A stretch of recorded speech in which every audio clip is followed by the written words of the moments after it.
Hi, everybody. Welcome. Let's be friendlier. This is Laynie Browne Day. We have to be friendly. Laynie is friendly. We need to be equally, commensurately friendly. Hi, everybody. Welcome. Hi. This is Laynie Browne Day. And I have, is anybody in favor of Laynie Browne Day? Yeah.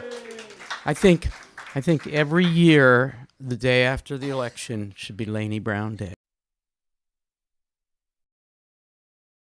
Say briefly in my introduction, but first, some preliminaries. First of all, we've already, cheered that it's Laynie Browne Day, but now we need to cheer Laynie Browne. Laynie Browne is right over here.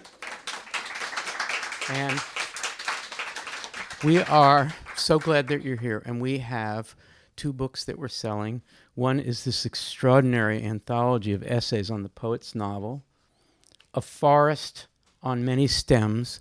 And those of you who are Laynie Browne fans, you know she has the best titles for her books.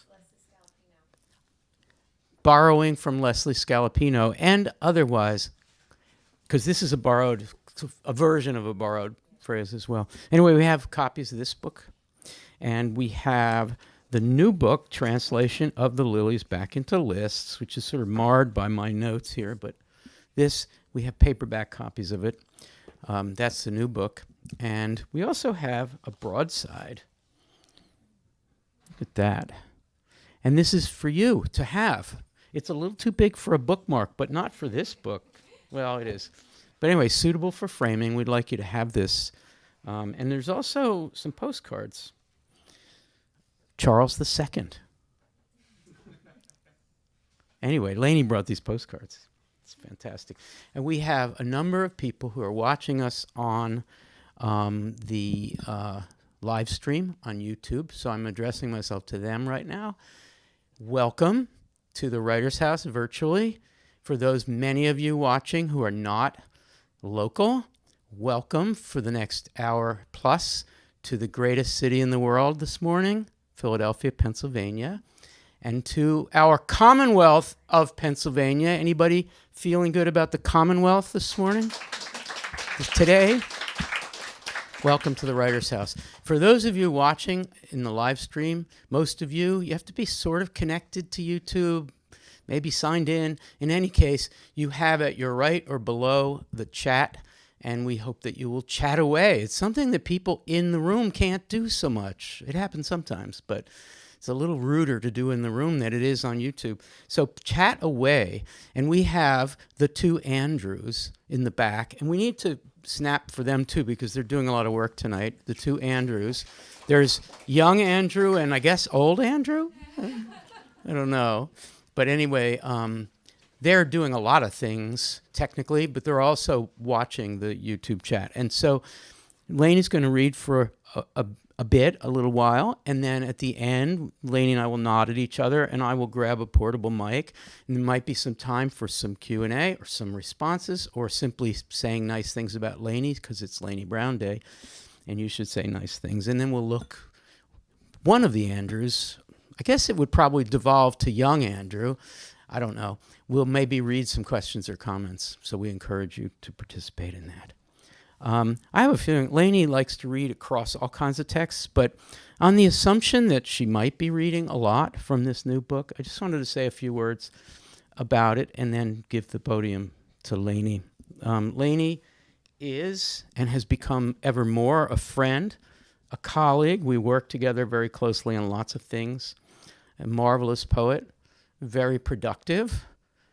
Unlike so many prolific poets that one can think of, I'm thinking way back, prolific poets. Laynie is prolific and fabulous every time. No one can figure out how Laynie does so much. And one of the things I'm guessing that the reason why she does so much is that she makes lists. Anyway, I think she's a list keeper and a list maker. And I want to say something about the lists of this remarkable book, and then I promise I'll get out of the way quickly. Last night, I didn't sleep very well. I went to bed late, let's just say that. I slept well, but I went to bed late. I had on one screen the returns, and on the other screen some other stuff that I had to do.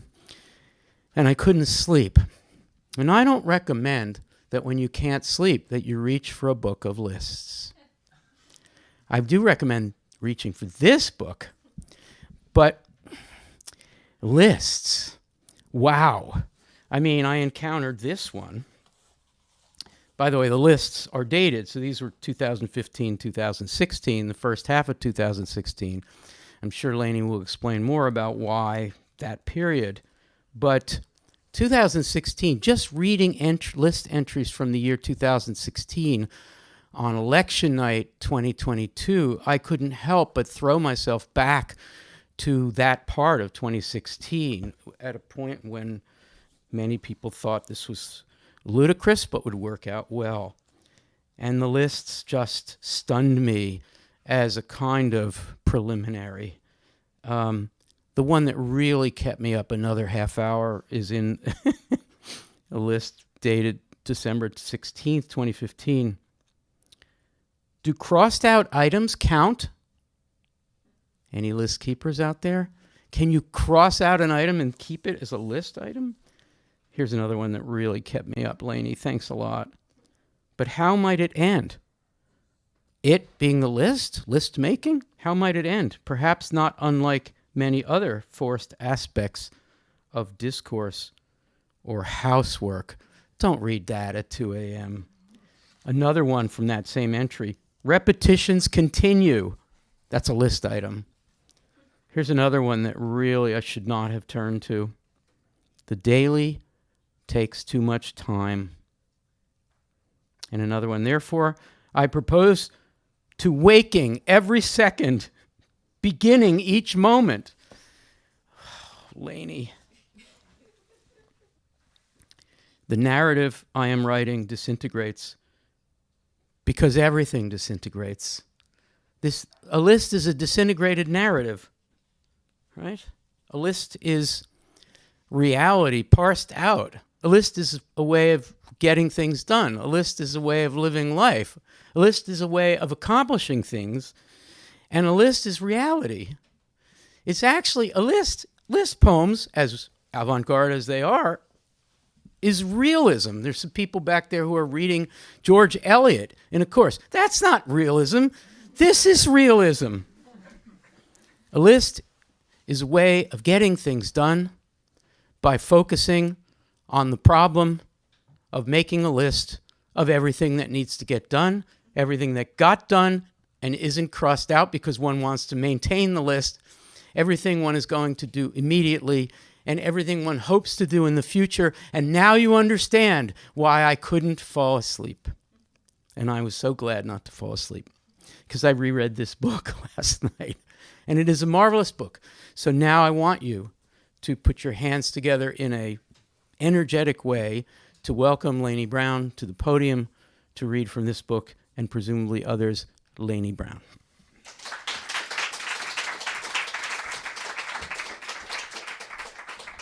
Thank you, Al. And thank you, Kelly Ryder's House. And thank you, everyone, for being here. I'm so grateful to be here.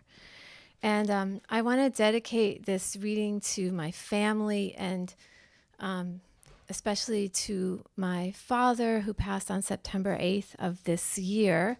And I realize that today's the 8th, I'm reading the 9th, and tomorrow is the birthday of my stepmother, who passed 11 years ago now. So for all family and friends who knew my dad, who might be watching this now online or some other time, this is for you.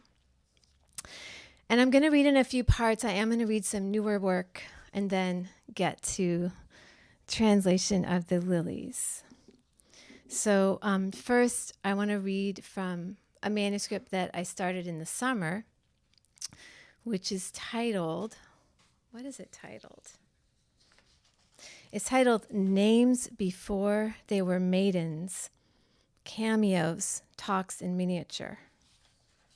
And I'll just read a few of these. First Births. Poems with bodies come and go. Many unchained molecules know what to do. Stop asking who stayed in first births as if promises were not revisions.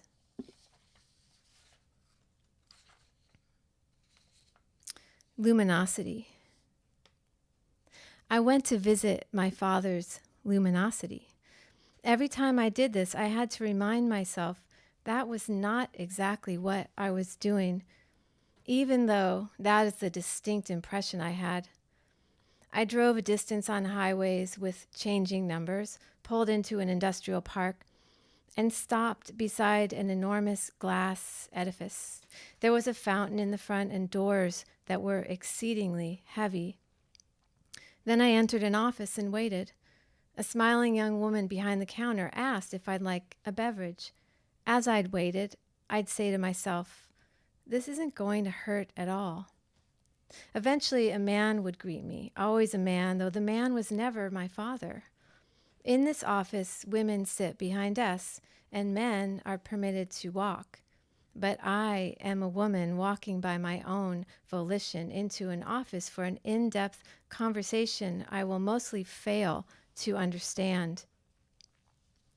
This going to visit my father's luminosity is all about building trust in concepts that are based on nothing and might help me.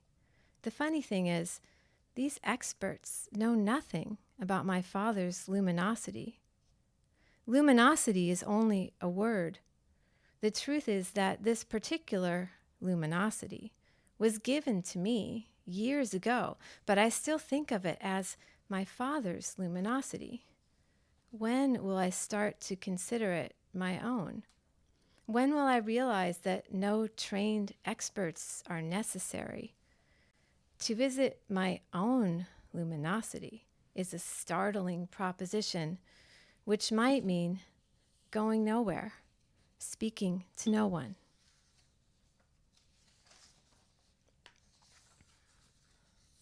Sown. A past life, gazing at the sky at dusk on the path to the pond, peach-tinged circle of halo represented, ringed by trees, the exact same color as two foxes I'd seen on this path the previous evening. The previous evening sewn to the soles or crown of this apparition, a procession of filmic figures walking toward a seated hemisphere, meaning 1/4 of an inch under, approaching dark provides depth necessary for germination. Phosphates. To love a word is nonsense, which is the only assortment of senseless accoutrements I desire. The phosphate of a word in various bodies. A hand. Show me how to read my own hands where inscriptions reliably live, how to return to inviolable outlines, a hand massaging color into a drawing with slow and careful strokes. A date is not a date twice round. The shadow of a hand writes anything.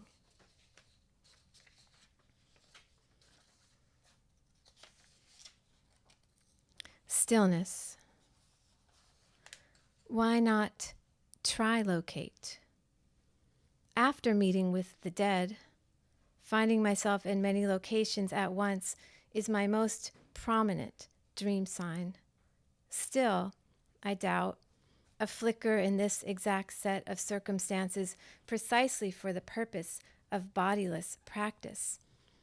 How many days has it taken to realize that imposed stillness is a reminder of contemplation, another vector of which we are composed, the one that allows access to realms beyond 3 dimensions, pink vibrational waves, spider galaxies, oceans of roses.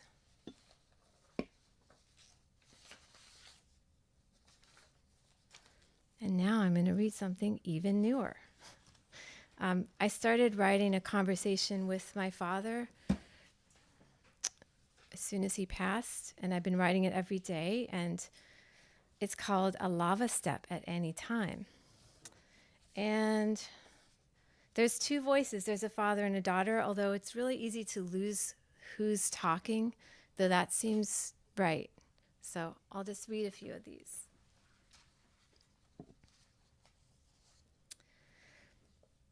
A new chapter is never new. Show me. The spiral doesn't repeat, but it aligns. You've never been dead before. How do you know? I've never been dead before. Also most likely untrue. How to come home with oneself. Exactly. Last night we sat on the couch with a candle and calm music, and you tried to stop producing and reacting. When I stopped grasping, which is one positive death. I don't want to be ribbons, thread, dust. Then don't. Thought is a dangerous apparatus, especially when we forget it as apparatus and confuse it with ourselves. The center of each self, a flagrant wheel spinning. How to discern the beginning of a chapter revolving? Or is it person revolving? There is no person or chapter. What about movement? Is it real? Evolution of non-material being is formless. You sound so slow motion or sage-like. Annoying? Fake? Maybe too easy. Without a body, it's easier to talk this way, since words don't count. So you're speaking in a medium you understand or think you understand. And your medium is air, clouds. Last night you saw a light move across the room. I'm on my way to you now, except I'm nowhere. As in where? As in where is not less than here? As in an airport, a small, unsteady table, unlit. And the way you bow and tilt your head as if you could blunt the throbbing. Unknown and too many sounds. Your head hurts as a habit. I should replace it with just nothing, meaning less. Less in my head, meaning I'm on my way. Where? Knowing is not a thing in this which is not aware. So you have no location, or not one. Protection and travel require portals. So you wore your ring of the hidden, came home and looked into the middle distance, allowing sound. Sitting here, my torso has no carriage. Needs to be lifted or supported, and you fear anyone approaching your invisible barrier. Does it actually exist? You create a field with your hand and these. So that's why I just feel wrong if I stop. Less to do with recognition, more to do with reverence. So this coping mechanism doesn't need to be thrown out with so many others. It's the most dynamic part of your current incarnation.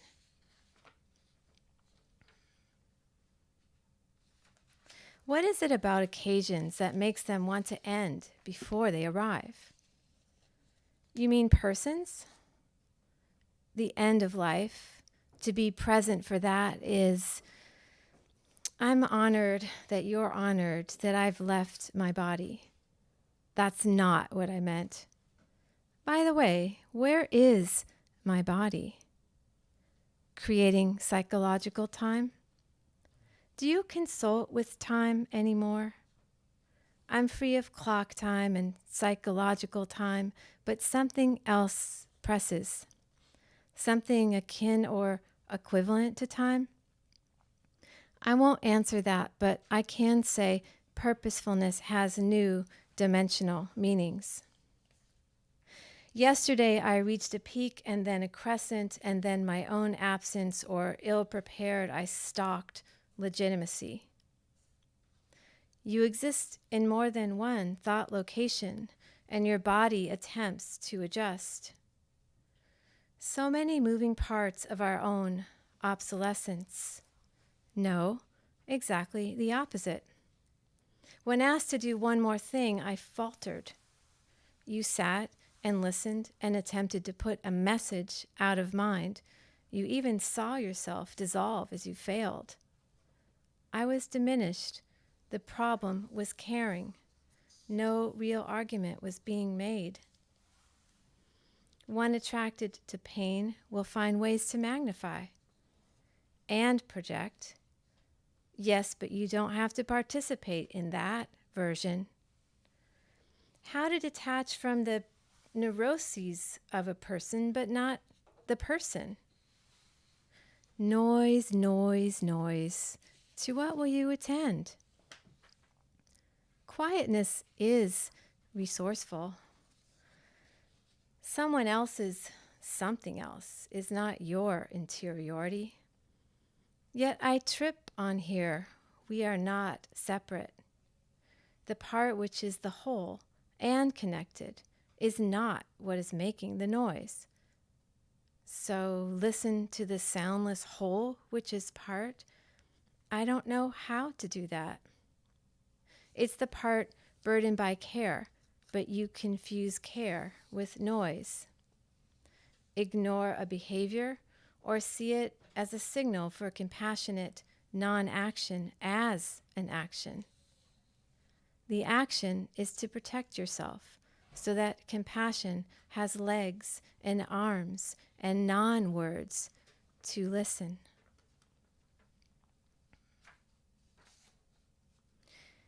Is there another sentence you want to say to me?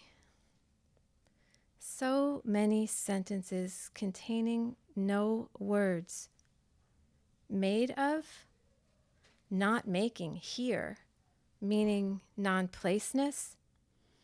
Making is less necessary as an individual action.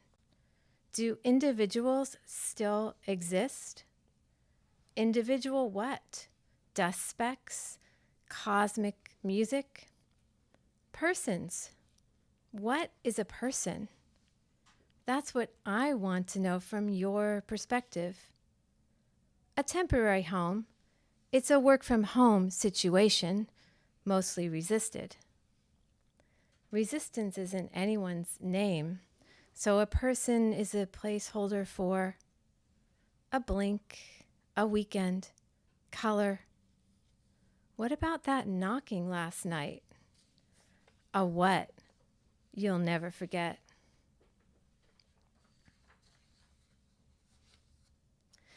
Reading requires both hands, and two more to lift the broad latte cup. What else does reading require? For you, it requires words, and preferably books or pages, as opposed to screens. And for you? Reading requires nothing physical, not a body, obviously, but also not even language. The way you are reading me now, or inscribing. Not seeing, but another medium I'm translating. What is your medium? I've asked this before, but I wonder if I could ask in a different way. Is it more like opaque darkness, a moving through, or akin to electricity or dreaming? No, none of those. More like the concept of a medium sensing as opposed to thinking. It's everything you've ever doubted you've seen, heard, known. Consider how you might represent what cannot be but glimpsed. Are you speaking about doubt? not doubt, but in plain language, there isn't a way that I know to tell you, except possibly to say movement with no form, because nothing is fixed. The way everything is dynamic here? Yes, but much more so. And the more you stay here with you, where is here? Inside receptivity, listening with no preformed response or agenda. You mean writing? In your hands and in your mouth is not far, not across the ocean, just like I can't say where you are, except that now, this now, prismatically contains no distance between us. That is my medium. Deuteronomy 30:13.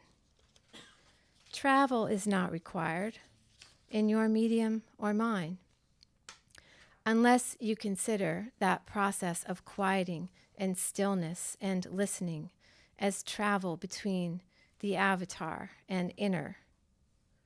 Exactly when a call comes through so that two beings turn.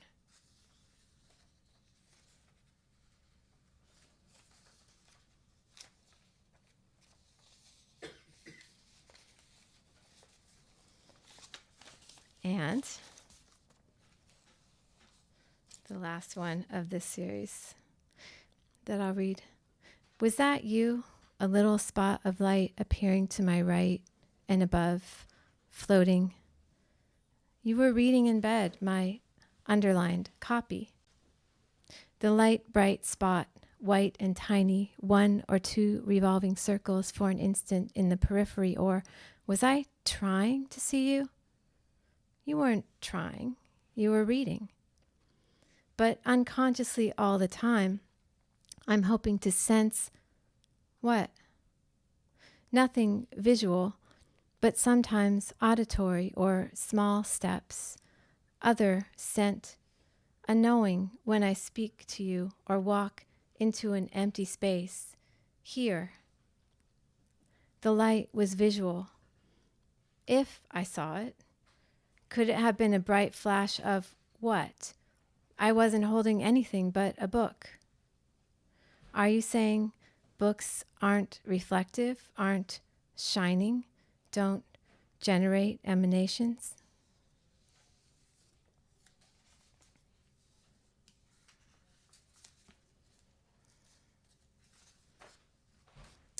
And finally, I'll just say in brief introduction to this book that I started out with this idea of translating my daily to-do lists into poems. So every poem is a list, title with a date. And this is one book in a series of books that are homage texts for a particular poet. So this book was written for C.D. Wright, who was my teacher and mentor. And also the book contains original collage. This is one of the collages, but in the book they're black and white. But these are free on the table. This is one color representation. And I think that's all I need to say.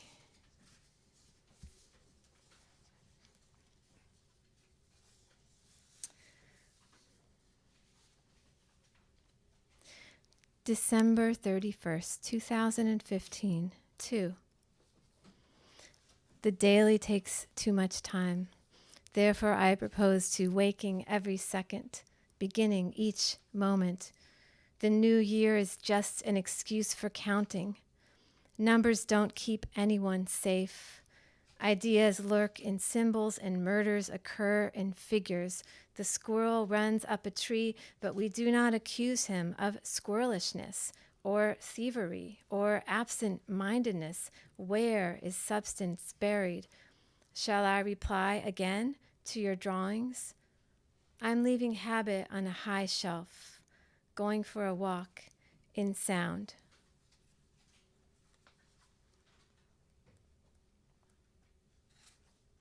January 11th, 2016.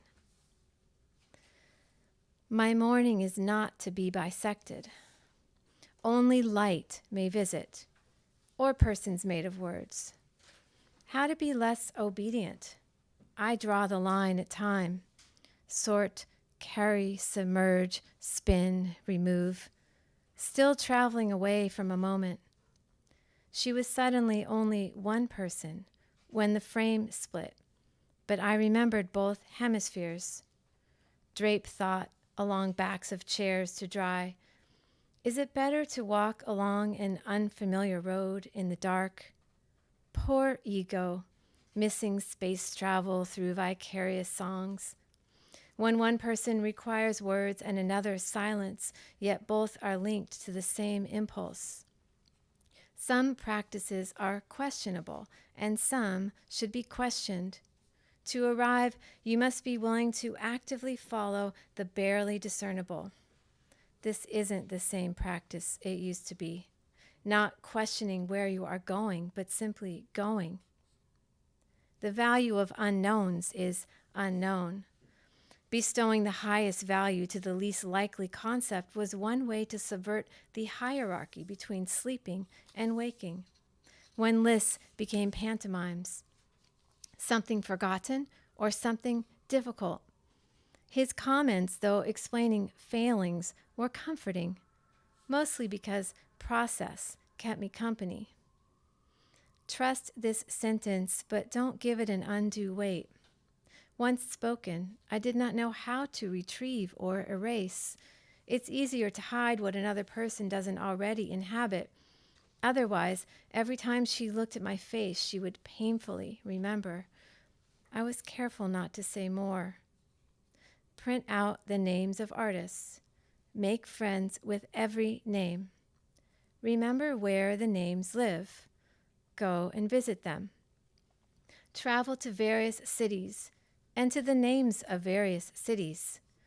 Once inside a name, move about cautiously. I'm sorry the woods borrowed you. The truth is, I don't miss you as much as I miss who I was before I missed you. Wrapped in a small paper packet is your carefully preserved intent, a narrative you painstakingly forget.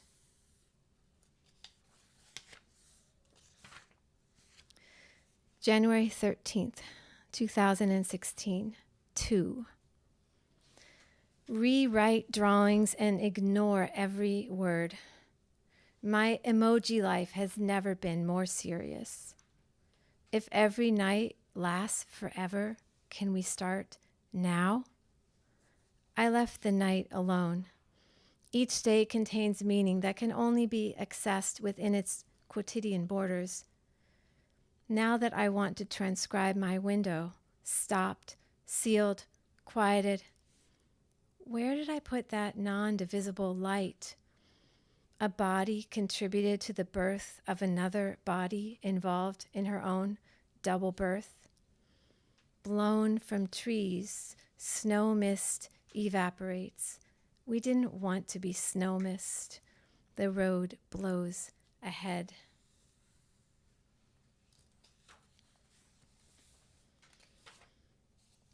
January 14th, 2016, 2. In considering the form of the list, doing is surrounded by thought. Well, I began with the notion of translating to-do lists into oblique commentary.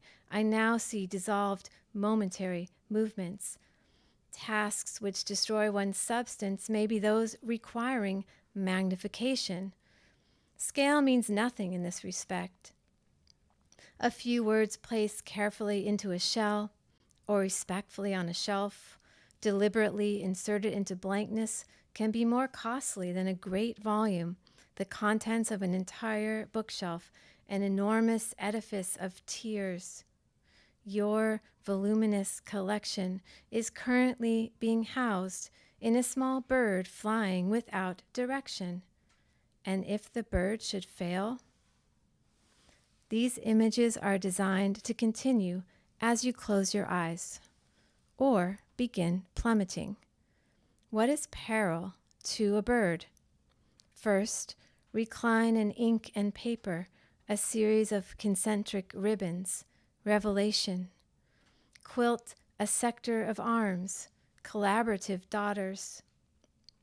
Walk through frozen woods, basilisk on your arm, red hoofed. The only harm you encounter is an imaginary enclosure which prevents the foretold meeting. Rapturously step out of the cavity of this breathing animal.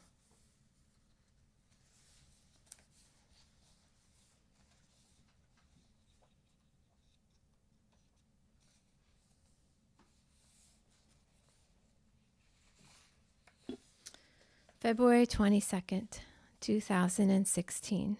1. Why do the same words I put on yesterday fall differently today?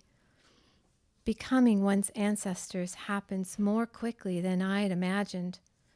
Spotting in photographs burned off to eliminate age. She collected the pictures and then copied them by hand, reinvesting value in remnants discarded by their original subjects. Her brush was so minute she knew the name of every strand. At the moment I referred to her dream of the cat husband, she sent me the photo she was taking of him. However, the image would not appear. Too many questions obviated my view. I sat down with my moon calendar, hoping to learn, in phases, where exactly I had been. Was my body still a viable source? Was I bewitched? Or was I only noting that I had never agreed to marry the cat husband? Because the sentence I could not fix took all of my confidence, I was also unable to win at cards, converse with lists, or make adequate use of dusk. Just as he was about to throw away the empty box of chocolates, I decided to insert portraits in place of each confection. And while cutting off a woman's head and replacing it with the torso of a naked baby leaning over a formal tea table, I soon realized something else had began. The alarming fear of who might leave next, as if you had just invented the idea of death. I ripped an image of a pale hand on a lute, tore trees from forests, and pasted a salamander on the gowned infant's chair. When she sat down, she would be surprised, but isn't that how things always go? Since the image is affixed with glue, the salamander is safe. When I lose momentum, I try not to stop. Fear of a sentence, fear of language, fear of speaking on the telephone, because certain powers must be approached in careful quantities. The time of day is important. When one must speak an unpleasant word, do so in the middle of the day. Words of affection have more effect in the evening. Love penetrates the middle of the night. In the morning, I drank my nettles and ran up the stairs.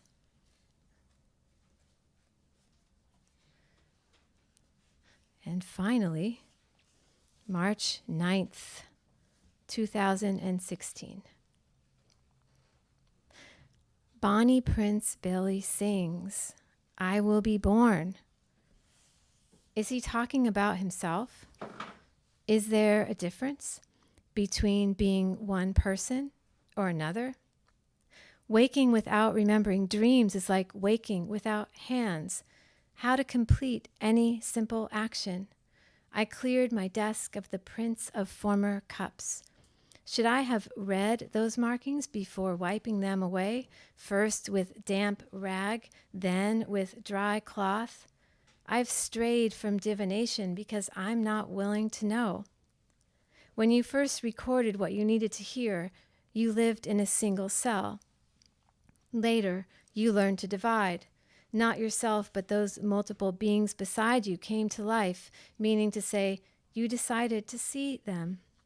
And what if you only think you have no hands?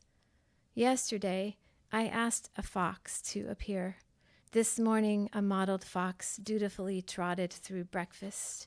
Red and gray, deliberate and languid, delicate and revenant. Maybe you only think you don't see foxes, or ask for visitation in place of divination. This morning, I asked, where are you? Are you still near the other side of cognition? Does asking for visitations draw you closer, or is that only the fox? Nothing is only is furred. I thought I woke with nothing, but I woke with you beside me. I thought I woke, but you were still a promise to remember. If there is nothing to fear, why is nothing running? Why does quiet surround me? Quietness is one of the avenues. Nothing is one bright resource.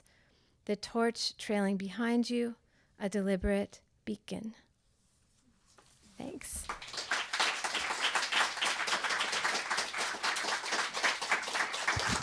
Thank you, Laynie. Laynie Browne. That was really marvelous. We have, in a little while, for the people in the room, not so much the people watching us on YouTube, we have a yummy reception, food and drink, but we have some time for comments, responses, and questions, either in the room or on YouTube. Andrew, do we have interesting things? You want to pick a few out? No, Andrew's saying no? Okay. All right. I invite YouTubers to comment and ask questions. Meantime, here we are. So who's going to be brave? And it doesn't have to be a question. It just can be a response. Hi, thanks for this reading. It's beautiful, and the book is beautiful. I'm interested in how it felt to write the numbered lines. I notice in some there's sort of what would be traditional enjambment, where the thought continues from one numbered item to another, but it feels different having them be part of numbered items, to me at least. So I'm wondering if you want to talk about that a little bit. Yeah, I mean, numbering is part of the list making process, but for some reason I just don't read the numbers. I think it was just a way to keep track of the list because they were getting so long, and because some of the items are short and have the punctuation tends to disappear when the lines are short, but when they run on and they're more prose-based, the numbers kind of help to separate them visually. Yeah. I just want to report that people are commenting happily, Aw. but mostly saying how much they love it and you, and urging people to buy the book. So Aw. thank you. So we have another comment or question in the room. Yes. Hi, I was wondering if you could speak more about how this process of translation was like for you and why you would even consider this list making to be a form of translation. Oh, so what a great question. Thanks for asking. Well, I guess the first thing is that I think of all writing as translation because we have our thought and then there's a gap between that. But also the list making that I do, though very productive, was also kind of bothering me. It was just, I wanted a way to escape my own list making practice and make it fun again. So I thought, if every day I translate my to-do list, then I'll not only have the list, but I'll have the poem. And what's interesting about the list is not the items on the list. Like the poems don't have the items on the list, but more kind of the thoughts surrounding them. So that way it seems to be more relatable because we all have thoughts around. And I didn't discriminate in my list. My list could have, things from all different aspects of life. And I noticed that sometimes the smallest thing on a list, we just don't want to do it. I'm like, what's that about? So I kind of wanted to explore my own resistance to certain items on my list as well through translating it. That was a great question. Thank you. I would love to ask, what was the reflection process like in looking back at your lists and kind of seeing your own words and finding new connections with it? Well, the original lists are gone. I mean, the to-do list. But in editing this, which is what you're asking, there's just so much of it. I mean, most of my process is cutting like 90% of what I write. So just thinking about readability and how, reduction. Yeah, and once a certain amount of time goes by, and that's the secret ingredient, time, then I can slash ruthlessly and try to make a book out of an unmanageable amount of words. I have a question. Yeah.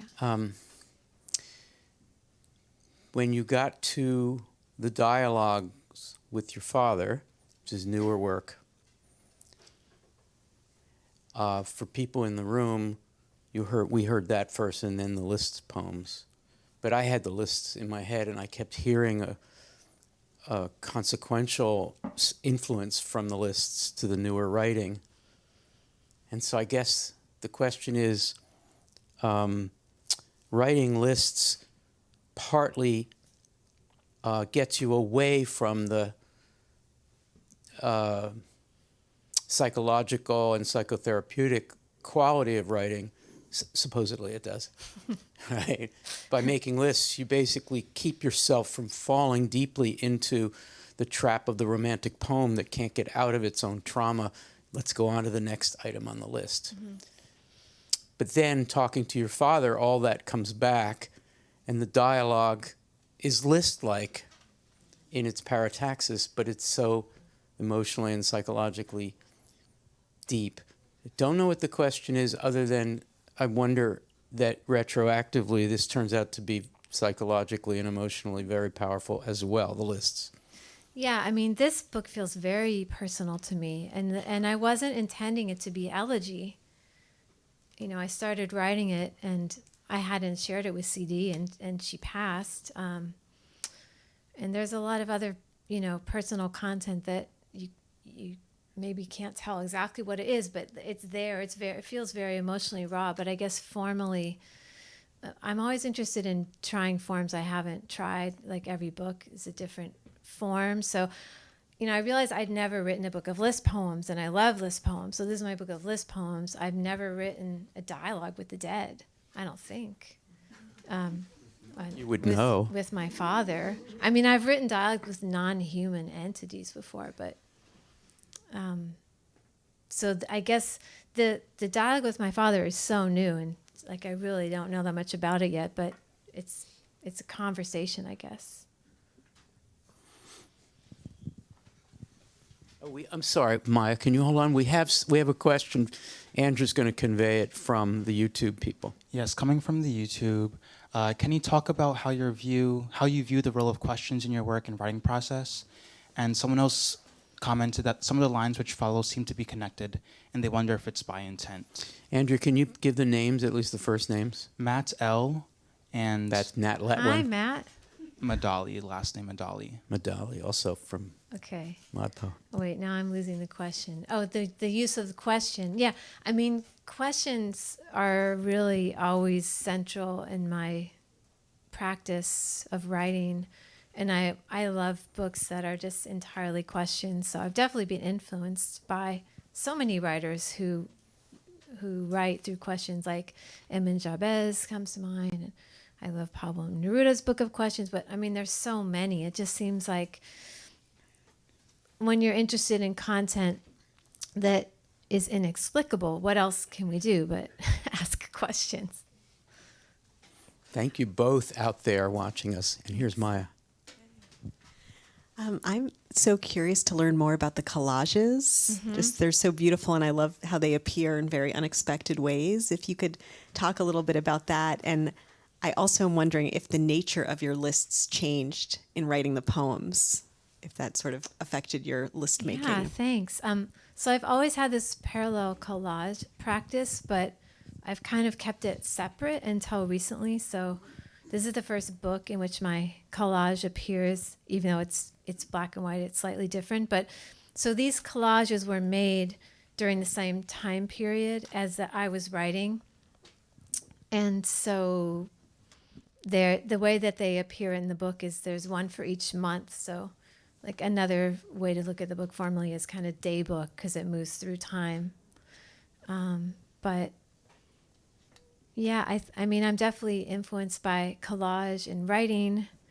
Like one of the last pieces I read is actually describing the collage that I'm making that's in the book. So it is all connected, but I'm still discovering how that works. Thanks. I've been waiting for Jason to raise his hand. Here we go. Thanks. This is it's not even exactly a question, but it's just I think I got here a bit after, I think maybe about 10 minutes in, and in listening to the beautiful language, I remember the word that is still throbbing in my head is basilisk, because it felt like a word that was different from the rest of the words that I was hearing. And it's also, I mean, there's the fox, right, who appears, but I think the basilisk was on an arm or something. And I was just wondering what the kind of impact of that kind of mythical image and those sounds had at that particular place where they appear. Wow. I'm wondering where I'm going to go with that.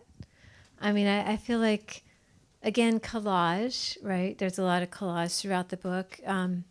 But I think in that particular poem, I'm thinking about how do you step back from your story and you're still in the story, and throw away the story and realize that all stories are nothing, but yet we need stories. And so it's kind of like an image of a person walking through the woods. It's like a story image. So the speaker of the poem is kind of practicing this metacognition. Seeing themselves as the character of the story is maybe less painful than being the character of the story. I don't know if that's, yeah. Laynie, people come to poetry readings often to hear what the poet, who influenced the poet, and what the poet reading would recommend. And I would like to invite you to say a word or two about C.D. Wright. Wow. I mean, she's just a spectacular poet and person who sadly passed really young, unexpectedly, who has so many books. The one that this title is in conversation with is Translation of the Gospel Back into Tongues, which is a really early book, which is gorgeous, and I recommend. I just recommend jumping in anywhere. You're going to find documentary poetics. You're going to find a really strong commitment to human rights. You're going to find collaborations with artists. And also, she's a poet who is kind of fearless, goes anywhere, and is pretty unfiltered and raw. Really influenced by growing up in the Ozarks and the poet Frank Stanford, and so much more than that. And how has she influenced you? So she was my teacher and mentor and, friend. When I was a student, I was a volunteer on her press, Lost Road, so I would spend Sundays in the basement with her and her husband Forrest and their son, who was really little, Brecht. So I guess she was an example of what is it like to have a life as a poet, and be a citizen and a person. And she was a real model for me in that way, both in her realness, her prolificness, her audacity, and boldness. Yeah. Switching slightly, you are known and much admired for being not simply a poet who is kind, and generous, but also someone who deeply believes as a principle in the importance of the poetic community. Do you want to comment on that at all? Look at where we are in this amazing poetic community. Yeah, I mean, I think it's the most valuable thing for a writer and a reader to have community. I don't think I could survive without it. And there's so many ways to look at it. So one way I've been trying to engage with that is by writing books for an audience of one in these series of homage books for the poets who made me. So the first one is for Bernadette Mayer. There was one for Rosemary Waldrop that came out. There's one for Mamie Bursenberg that's coming out, and there's more. So that's one way. And I don't know what else I want to say about it. But I mean, I'm really grateful to be here in this amazing home for poetry. Laynie Browne, everybody. Thank you, Laynie.